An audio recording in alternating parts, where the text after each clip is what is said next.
Hey, before I get to Tua, trivia question. It just occurred to me, so roll with me here. Paul Anka gave two legendary singers their signature hits. Paul Anka gave two legendary singers their signature hits. Who are the singers and what are the songs? I'm looking right now. Who's going to answer it? One of them I think is easy. One of them I think is really easy. And all that's at stake here are bragging rights. Paul Anka wrote for two legendary singers their signature hits. That's the question. That is the question. I'm bringing it up because Paul Anka, okay, Harvey says Sinatra, but he doesn't have the song. Mary Coyle says My Way. Put them together and you have the correct answer. That's one of them. That's one of them. Yeah, a lot of you. Barbara, Robert, Goldstein, Barbara, My Way, Sinatra. Okay, we've established that. Sinatra's one of them. What's the other? A non-Sinatra. This is harder. This is harder. Okay, Shawn Nichols, Having My Baby. My wife hates that song. You know, it's interesting when you think about the words to that song.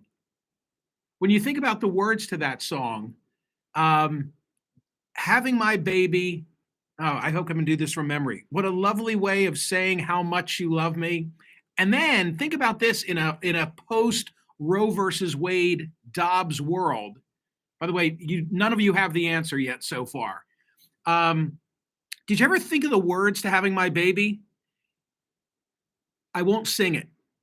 Didn't have to keep it. Wouldn't put you through it. You could have swept it from your life, but you wouldn't do it. No, you wouldn't do it. And you're having my baby. Yeah. So he's responsible for that as well. But and you're saying to me, well, when would you ever discuss this with your wife? I remember there used to be like those CDs when we listened to CDs that would be from eras. And if you got like a 70s CD, maybe from K-Tel Records, it would have Having My Baby on it. The Johnny Carson theme, that's true. Yeah, that's absolutely true. He wrote that as well. I don't see anybody, and I got to move on. I don't see anybody who has the answer that I'm looking for. How about this? I'll give you the singer, Tom Jones. Tom Jones. Now, what's the song? If I say the signature song, Paul Anka wrote it for Tom Jones. She's a lady. Fabrizio, you're the man. Fabrizio. Yeah, it's amazing, isn't it? So why do I bring it up? Because Paul Anka is coming to Parks Casino. And when I looked at my notes and I saw that he's coming to Parks Casino, I thought, wow, he's still on the road. That's unbelievable. Guy's got to be like 80. But Sinatra's My Way and Tom Jones, She's a Lady. Another song where you got to break down the lyrics and listen to it. It's really a kick. Tonight, Dana Carvey. I might go to that. Dana Carvey tonight at Parks Casino, the #1 casino in Pennsylvania, so close to New Jersey, New York, and Delaware. A great place to get out of this rain and watch some football in leather chairs and, make a few wagers. Street Road exit off I-95, Pennsylvania Turnpike, got to be 21. Gambling problem, call 1-800-GAMBLER.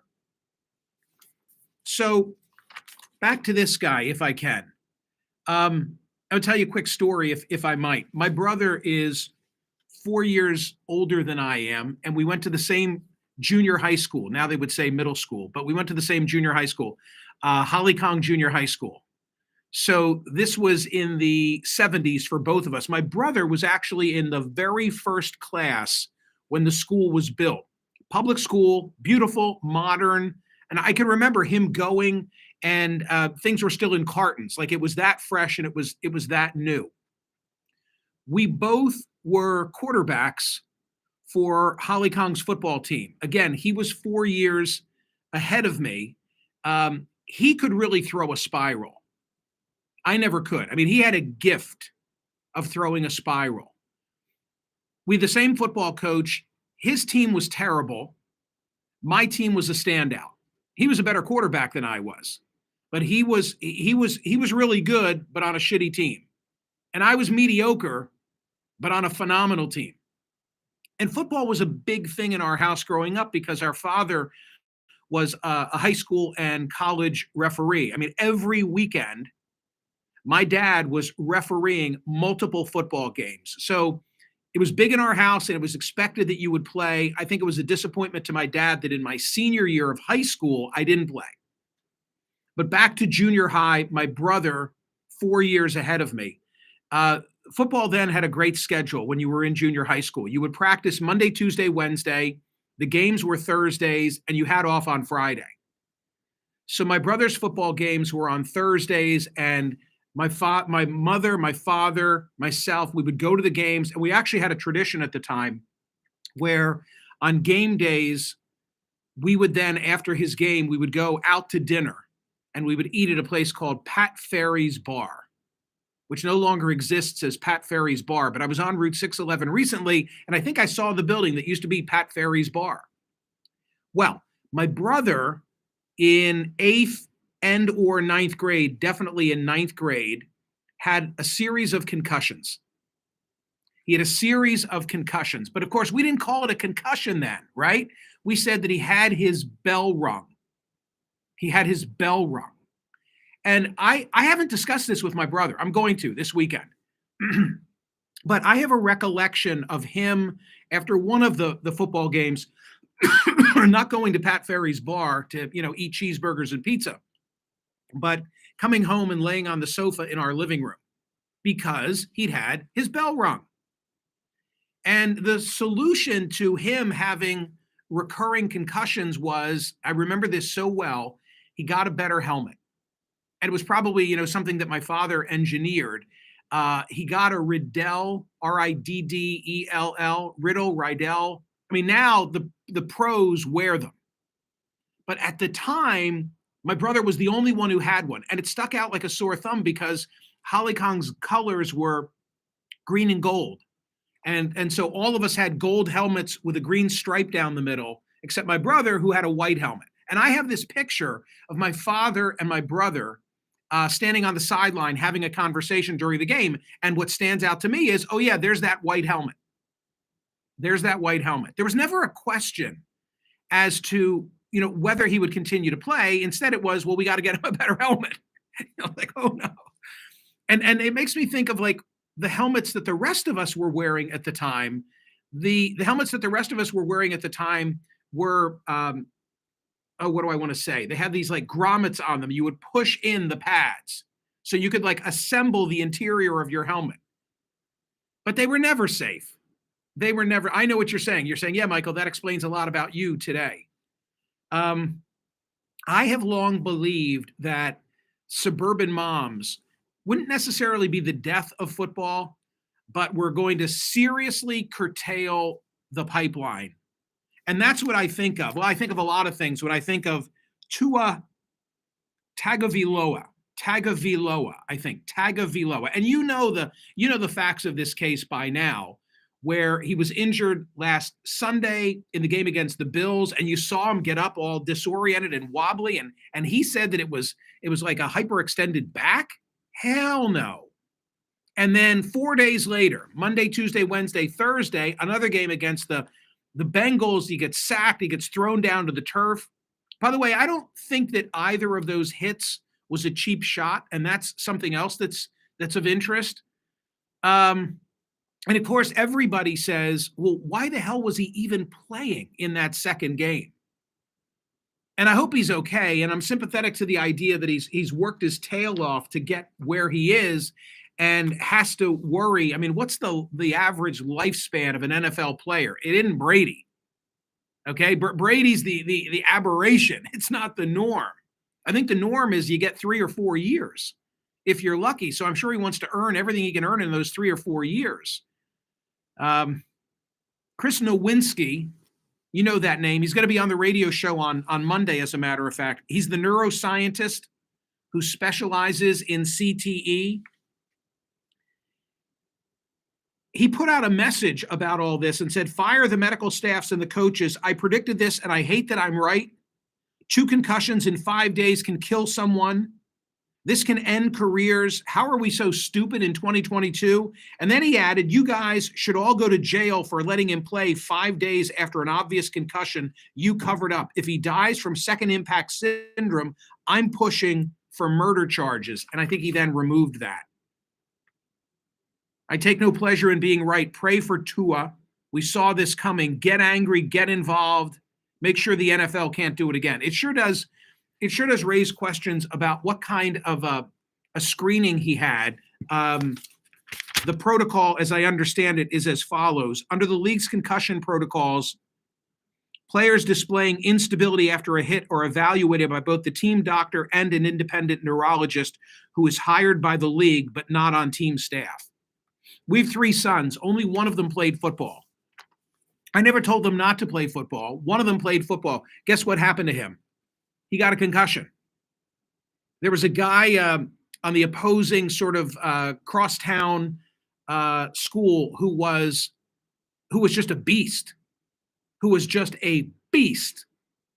Ended up, I think, going to Penn State for lacrosse, not football. But I was there the day that he just ran over my son.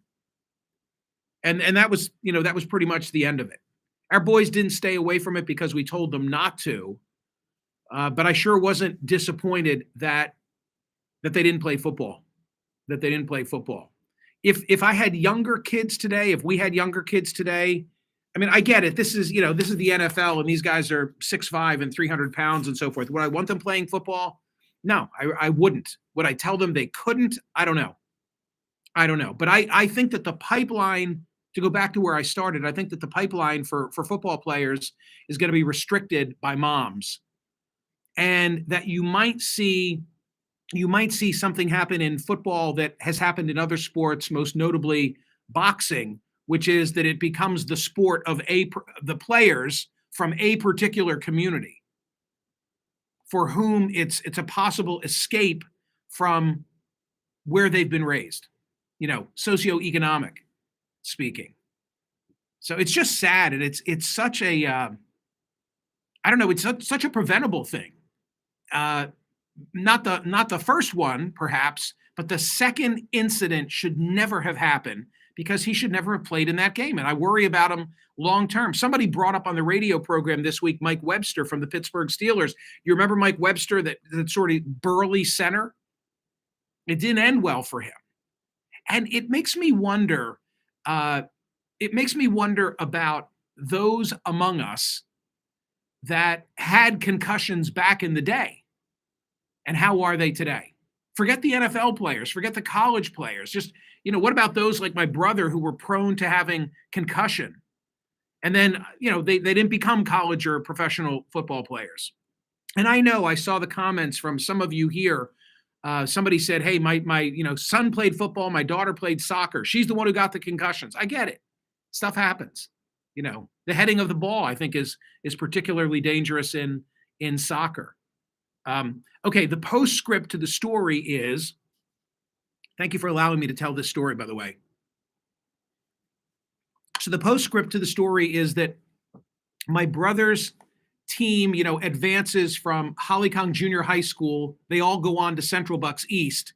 Central Bucks East had terrible football at that time. And our family moved, and I ended up going to Central Bucks West for high school, which was a football powerhouse. I told you that in my Hollycong team, we were extraordinary. The backfield for which I was the quarterback included Ivan Lesnick, who was the fullback. Ivan Lesnick went on to play football at the University of Arizona and then played for the LA Express in the USFL. Scott Stankiewicz was the tailback. He went to UNC and was a standout. Yeah, starting quarterback at UNC, then went to the NFL and was a backup to John Elway. Joe Kozak was the halfback, and I don't even think they call the positions these things anymore. And he went to Colgate and set rushing records. So that backfield, with the exception of Lesnick and yours truly, we go to CB West, but the team that I played with move on and go to CB East, right? Following in my brother's footsteps. Only I told you they were great, surrounded by these farm kids that I went to school with who were football standouts. And when we were seniors, I wasn't playing. CB East, again, comprised of a lot of those that I played football with at Hollycong, and my brother's school where they'd never been able to beat CB West on Thanksgiving Day, what would that have been? 79. East beat West for the first time. It was sort of the beginning of a new era. So the guys that I played junior high school football with went on to be, league champions without me, much to their benefit, I am sure. But with Scott Stankavage, who was the tailback, now as a quarterback. So, yeah, fun stuff. My brother with the Riddell helmet, and the night we never went to Pat Ferry's bar because he had his bell rung. All right, thank you for watching. Please watch me on CNN. I'm excited to see many of you who come to the Unconvention in Philadelphia in a week. By the way, little tip, if you're coming, if you're one of those who was able to get tickets, come watch the radio show live. TC will be there. I'm going to deliver like a speech for the whole first hour, commercial free. And those of you who listen, you'll be able to hear it. Kind of a state of the world address, at least according to me. And Admiral James Stavridis, the former Supreme Allied Commander of NATO, will be my guest, and a lot of other special things and surprises. So it's come together nicely, and I'm eager to welcome company to Philadelphia, and hopefully it won't rain like it's raining today. Your newsletter subscribers, right? This week, the website relaunched. As good as the newsletter looks, now a total relaunching of the website this week.